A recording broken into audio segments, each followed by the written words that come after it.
अस्सलाम वालेकुम। आज हम लोग बात करने जा रहे हैं about the quality control in laboratory. Quality control laboratory के अंदर जो हम लोग स्टेप्स को यूज़ कर रहे होते हैं, डिफरेंट रिएजेंट्स को यूज़ कर रहे होते हैं, लाइक हमारे पास स्टैंडर्ड्स होते हैं, कैलिब्रेटर्स होते हैं, कंट्रोल्स होते हैं, उसके अंदर क्या फ़र्क है, आप लोगों के पास कितने टाइप्स के एरर्स हैं, उसको डिस्कस करेंगे। लेकिन पहले हम लोग डिस्कस करते हैं difference between quality control and quality assurance. बहुत से स्टूडेंट्स को इसमें कन्फ्यूजन होती है, what is actual difference between quality control and quality assurance. Let's see, आप लोगों को यहाँ पे मैं ब्रीफ सा बता देता हूँ। क्वालिटी अश्योरेंस हर उस स्टेप का नाम है, हर उस मेजरमेंट का नाम है जो हम लोग सैंपल से स्टार्ट करते हैं और रिपोर्ट की डिलीवरी तक उसको मेंटेन करते हैं, ताकि हम लोग अपने टेस्ट की रिपोर्ट सही पेशेंट तक सही तरीके से पहुँचा सकें। वो सारे के सारे steps from the sample up to the report delivery, जितने भी स्टेप्स आते हैं वो क्वालिटी एश्योरेंस में आते हैं।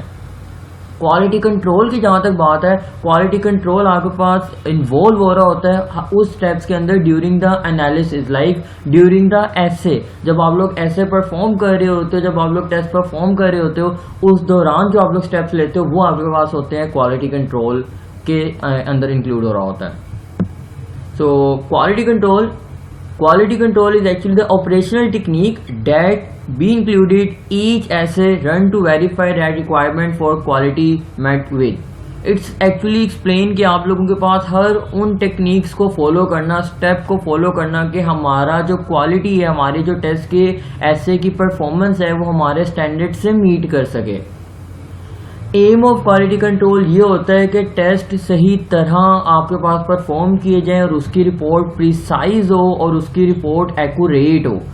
प्रिसाइज का मतलब होता है आप लोगों के पास अगर रिपीटेडली मैं एक टेस्ट को परफॉर्म कर रहा हूं तो उसके अंदर कितनी वेरिएशन आ रही है। फॉर एग्जांपल, अगर मैंने एक रैंडम सब्जेक्ट का मैथ्स वे किया, पहले उसकी 56 आई, फिर उसकी 55.9 आई, फिर उसकी 56.1 आई, ये प्रिसाइज वैल्यू है। लेकिन अगर मैं एक सब्जेक्ट का मैथ्स कर रहा हूँ, उसकी पहले 56 आ रही है, फिर 52 आ रही है, फिर 58 आ रही है, ये प्रिसाइज नहीं है। तो प्रिसाइज वैल्यू होती है जो आप लोगों के पास एक दूसरे के करीब फॉल कर रही हो। एक्यूरेसी का मतलब होता है closest to the actual value. Let's say मेरे पास मेरा रिजल्ट आया, सब्जेक्ट का वे आया, मैथ्स आया 56.9, जबकि आपके पास उस सब्जेक्ट का एक्चुअल मैथ्स था 57, तो मैं कहूँगा कि ये मेरी एक्यूरेट वैल्यू 56.9 है, क्लोजेस्ट है 57 के, तो ये बहुत एक्यूरेट है। तो accuracy mean closest to the actual value. तो हमारे पास क्वालिटी कंट्रोल एक्चुअली हम लोग फॉलो कर रहे होते हैं हर उस स्टेप को कि हमारे रिजल्ट प्रिसाइज आए टेस्ट के और एक्यूरेट आए, वो एक्चुअली इन्वॉल्व हो रहा था क्वालिटी कंट्रोल में। और ये सारे के सारे स्टेप्स ड्यूरिंग द एनालिसिस हैं। आप लोगों के पास एनालिसिस से पहले या एनालिसिस के बाद नहीं है। हम लोग कह सकते हैं कि क्वालिटी कंट्रोल इटसेल्फ एक वाइटल पार्ट है क्वालिटी एश्योरेंस का। Now moving to the quality assurance. Quality assurance refer to all those planned and systemic activities to provide the confidence that the result given out by the laboratory are correct. इसका क्या मतलब है? इसका मतलब है हर उस step को आप लोगों के पास सिस्टेमिक वे से परफॉर्म करना, from the sample like specimen की कलेक्शन से लेके रिपोर्ट की डिलीवरी तक आपके पास हर स्टेप्स को सिस्टमेटिक वे से, एक सीक्वेंशियल वे से कंट्रोल करना, क्वालिटी को मेंटेन करना, इंश्योर करना क्वालिटी को, is actually quality assurance. Quality assurance के अंदर आप लोग मेंटेन कर रहे होते हो ओवरऑल रिपोर्ट को, और आप लोग 3 तरह के एरर्स को रिमूव कर रहे होते हो। प्री एनालिटिकल एरर जो कि आपके पास एनालिसिस से पहले हो सकते हैं, like during the sample collection, during the specimen transport, या आपके पास एनालिटिकल एरर होते हैं जो कि आपके पास ड्यूरिंग द एनालिसिस हो सकते हैं, लाइक आप लोगों के पास रिजल्ट एक्यूरेसी में प्रॉब्लम आ जाए, क्लैरिकल एरर आ जाए, या एसए में परफॉर्म करते हुए प्रॉब्लम आ जाए, या पोस्ट एनालिटिकल एरर जिसके अंदर आप लोगों के पास रिपोर्टिंग आ जाती है या आपके पास रिकॉर्ड कीपिंग मेंटेनेंस आ जाती है। तो इन तीनों एरर्स को रिमूव करना, इन तीनों एरर्स को मिनिमाइज करने की कोशिश करना, हर इंश्योर करना कि ये तीनों एरर रिमूव हो जाएं, is actually quality assurance. Calibrators controls और स्टैंडर्ड यूज़ कर रहे होते हैं हम लोग एनालिटिकल एरर को रिमूव करने के लिए। ये क्या हैं तीन चीज़ें, इन रिएजेंट्स को कैसे डिफाइन करेंगे, और स्टूडेंट अक्सर इसमें कंफ्यूज कर देते हैं। तो लेट्स सी ये हैं क्या, और इसमें ताकि आपको कंफ्यूजन ना रहे। अक्सर कैलिब्रेटर्स को स्टैंडर्ड कह दिया जाता है, हालांकि ये ट्रू स्टैंडर्ड नहीं है। आप लोगों के पास मैं बताऊंगा what is actually calibrator and what is standard. आपके पास स्टैंडर्ड यूज हो रहे हैं एक टेस्ट को कैलिब्रेटर यूज हो रहे हैं टेस्ट को कैलिब्रेट करने के लिए। मैन्युफैक्चर इनको इस तरह प्रोड्यूस करते हैं, मैन्युफैक्चर करते हैं कि ये एक्सट्रीमली एक्यूरेट हों।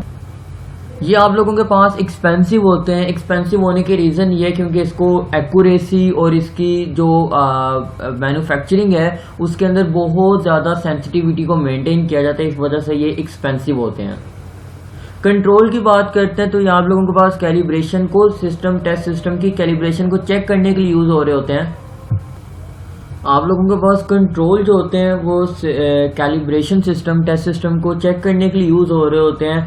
ये मैन्युफैक्चरर जो हैं आपके पास डिफरेंट सीरम्स का प्लाज्मा का पूल बना लेते हैं और उसको वो कंट्रोल का नाम दे रहे होते हैं। वो आपके पास नेगेटिव कंट्रोल भी हो सकते हैं, आपके पास एक्सट्रीमिटीज़ में वैल्यू हो सकती हैं, लोवेस्ट वैल्यू, एवरेज वैल्यू और हाईएस्ट वैल्यू हाई रेंज में भी हो सकती है।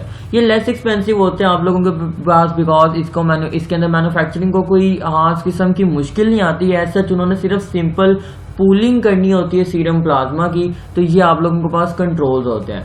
स्टैंडर्ड की बात करते हैं। स्टैंडर्ड सबसे एक इम्पोर्टेंट आपके पास रिएजेंट है। इन तीनों रिएजेंट्स के निस्बत सबसे इंपॉर्टेंट स्टैंडर्ड है।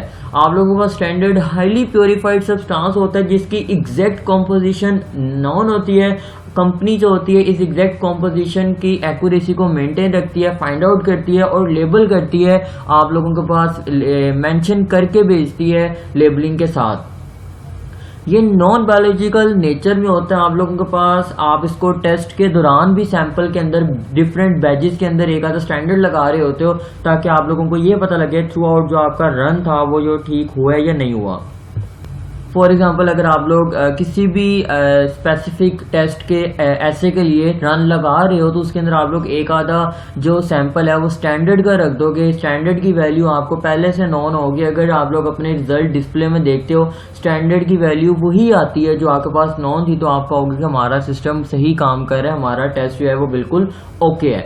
इसके अलावा आप लोगों के पास ये यूज हो रही होती है कैलिब्रेशन कर्व को ड्रॉ करने के लिए आप लोगों के पास डिफरेंट कंसंट्रेशन के स्टैंडर्ड को यूज किया जाता है और उसके थ्रू एक प्लॉट किया जाता है ग्राफ को, और वो ग्राफ कहलाता है स्टैंडर्ड कर्व जिसके थ्रू आप लोग अननोन सॉल्यूशन की वैल्यू को फाइंड आउट कर लेते हो। It's actually help in the calibration. आप लोगों के पास बात करते हैं लेविजेनी चार्ट की। तो लेविजेनी चार्ट्स हमारे पास प्रोसेस होते हैं, कंट्रोल ग्राफ होते हैं जो कि हम जहां पे हम लोग डेली QC वैल्यूज को रिकॉर्ड कर रहे होते हैं, प्लॉट कर रहे होते हैं और उसके दौरान डिफरेंट इंटरफेरेंसेस को ऑब्जर्व कर रहे होते हैं और फाइनल कंक्लूजन दे रहे होते हैं कि हमारे पास जो हमारा रिजल्ट है वो इन कंट्रोल है या आउट कंट्रोल है। आप लोग देख सकते हैं कि डिफरेंट डे नंबर है मेरे पास जो कि एक्स एक्सिस पे हैं और कंट्रोल के रिजल्ट वाई एक्सिस पे हैं। ये हमारे पास एवरेज है, मीन है।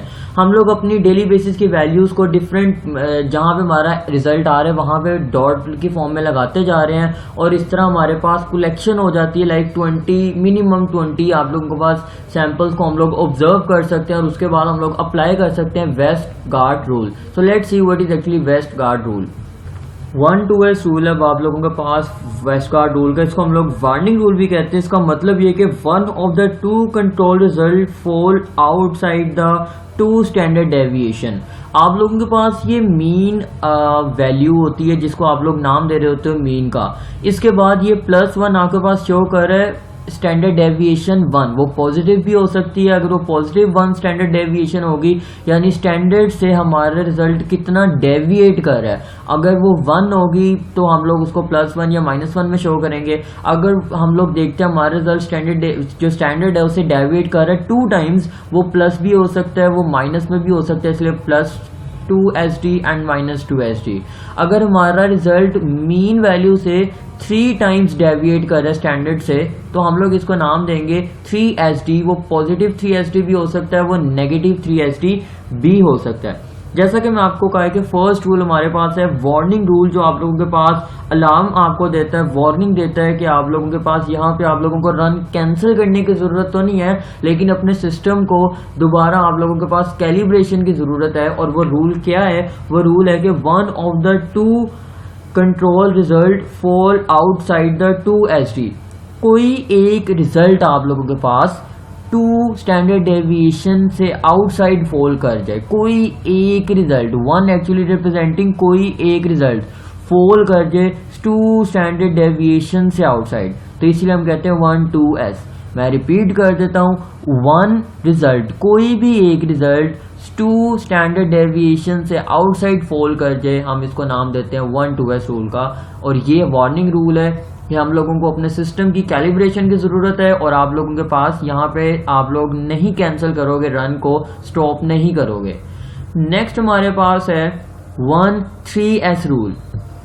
अब उसी तरह मैं आप लोगों को बताऊंगा, लाइक 1 का क्या मतलब है? एक वैल्यू हमारे टेस्ट की, हमारा एक टेस्ट का रिजल्ट फॉल कर रहा है, कहाँ पे फॉल कर रहा है? Outside the 3S। इसका मतलब हो गया 1-3S। इस टेस्ट के लिए आप लोगों के पास अगर ये रूल आ जाता है, ये वैल्यू आ जाती है, तो आप रिजेक्ट कर दोगे रन को, और आप लोगों के पास इसके अंदर आप देख सकते हैं ये 3SD से आउटसाइड फॉल कर रहा है। तो मैंने कहा this is actually 1-3S rule violation. मैं इसको रीड करने का दोबारा तरीका बता देता हूँ। 1 का मतलब है हमारा एक वैल्यू, एक रिजल्ट फॉल कर रहा है, कहाँ फॉल कर रहा है? किसके आउटसाइड फॉल कर रहा है? तो ये साइड छोटा सा बेस में लिखा हुआ है 3S, का मतलब है फॉल कर रहा है outside the 3 standard deviation. This is 1-3S rule violation and we have to reject the run at that time, अगर ये हो जाता है तो। नेक्स्ट बात करते हैं, तो आप लोगों के पास है 2-2S रूल। अब 2-2S रूल का क्या मतलब है? पहले 1-2S है, इसका मतलब था एक वैल्यू 2 स्टैंडर्ड डेविएशन में फॉल कर रही है। अब 2-2S है, इसका मतलब है 2 कंसेक्टिव वैल्यूज कंट्रोल की फॉल कर रही है आप लोगों के पास, किस रीजन के अंदर, किस रीजन के आउटसाइड? 2 स्टैंडर्ड डेविएशन के आउटसाइड। तो आई होप इसको रीड करना आपको आ गया होगा। 2 कंसेक्टिव वैल्यू 2 स्टैंडर्ड डेविएशन के आउटसाइड फॉल कर रही हैं, इस मोमेंट के ऊपर हमें आपके पास रन को रिजेक्ट करना होगा और दोबारा कैलिब्रेशन करनी होगी, दोबारा कंट्रोल्स लगाने होंगे। नेक्स्ट आपके पास है R4S रूल। आपके पास R का यहाँ पे मतलब है रेंज। रेंज का क्या मतलब है? रेंज का मतलब है कि किसी 2 रिजल्ट्स, कंसेक्टिव रिजल्ट्स के दरमियान हमारे पास डिफरेंस जो आ रहा है उनके स्टैंडर्ड डेविएशन का, वो 4 है। यानी रेंज 2 कंसेक्टिव हमारे पास कंट्रोल्स की 4 स्टैंडर्ड डेविएशन के अंदर फॉल कर रही है। रेंज मतलब डिफरेंस। तो आप देख सकते हैं ये भी हालांकि हमारे पास 2 स्टैंडर्ड डेविएशन में है, ये भी हमारे पास राउंड अबाउट इतने ही स्टैंडर्ड डेविएशन में, लेकिन इनकी रेंज जो है, इनमें जो डिफरेंस है वो हमारे पास 4 आ रहा है। इसका मतलब इन दोनों में डिफरेंस 4 है, 2 ये। तो we have to reject the run, और हमें दोबारा मेजरमेंट्स को, कंट्रोल लिमिट्स को ऑब्जर्व करना, स्टैंडर्ड लगाने पड़ेंगे, कैलिब्रेटर्स लगाने पड़ेंगे, और जो हमारा रन था उसको रिजेक्ट करना पड़ेगा। नेक्स्ट हमारे पास आ जाता है 10x रूल। अब 10x का क्या मतलब है? 10 का मतलब है यहाँ पे 10 कंसेक्टिव कंट्रोल की वैल्यू सेम एक्सिस पे फॉल कर रही है, या एक पॉजिटिव या नेगेटिव। मैं रिपीट कर देता हूँ, 10x का मतलब है 10 कंसेक्टिव कंट्रोल की वैल्यूज हमारे पास फॉल कर रही हैं same side of axis, either positive और नेगेटिव। इसमें आप देख सकते हैं हमारे पास 10 की 10 वैल्यूज पॉजिटिव एक्सिस में फॉल कर रही हैं। अगर हमारे पास 10 कंसेक्टिव वैल्यूज कंट्रोल की पॉजिटिव रीजन में फॉल कर रही हो, पॉजिटिव एक्सिस में फॉल कर रही हो, देन हम इस रूल को कहते हैं 10x rule and we have to reject the run. तो ये था हमारे पास वेस्टगार्ड रूल, जो कि अप्लाई हो सकता है हमारे पास लेविंग-जेनिंग चार्ट के थ्रू। तो लेविंग-जेनिंग चार्ट और आपके पास वेस्टगार्ड रूल आपस में इस तरह कोरिलेट है, और ये हेल्प कर रहे हैं हमारे पास स्टैंडर्ड को, क्वालिटी को मेंटेन करने के लिए। ये सारे स्टेप्स जो आप लोगों ने रीड किए इस लेक्चर के अंदर, from the specimen collection up to the delivery of report, is actually involved in ensuring the quality of your lab, quality of your report. तो ये सारी की सारी कहलाती है क्वालिटी एश्योरेंस। और जो during the analysis, during the performance of ऐसे आप लोग स्टेप्स ले रहे हो, वो कहलाता है हमारा quality control. I hope this can make sense. आप विजिट कर सकते हो हमारी वेबसाइट, वहाँ पे आपको मल्टीपल लेक्चर मिलेंगे pathology, haematology, microbiology, biochemistry, physiology और एनाटॉमी के ऊपर। इसके अलावा ज्वाइन कर सकते हो हमें फेसबुक के ऊपर, पेज है केमिस्ट्री इज ऑसम। इंस्टाग्राम पे फॉलो कर सकते हो, इंस्टाग्राम आईडी है anonymous_medical_। प्लीज सब्सक्राइब कीजिएगा वीडियो को और अपने फ्रेंड्स के साथ शेयर कीजिएगा। Thank you very much, stay safe, best of luck, Allah Hafiz.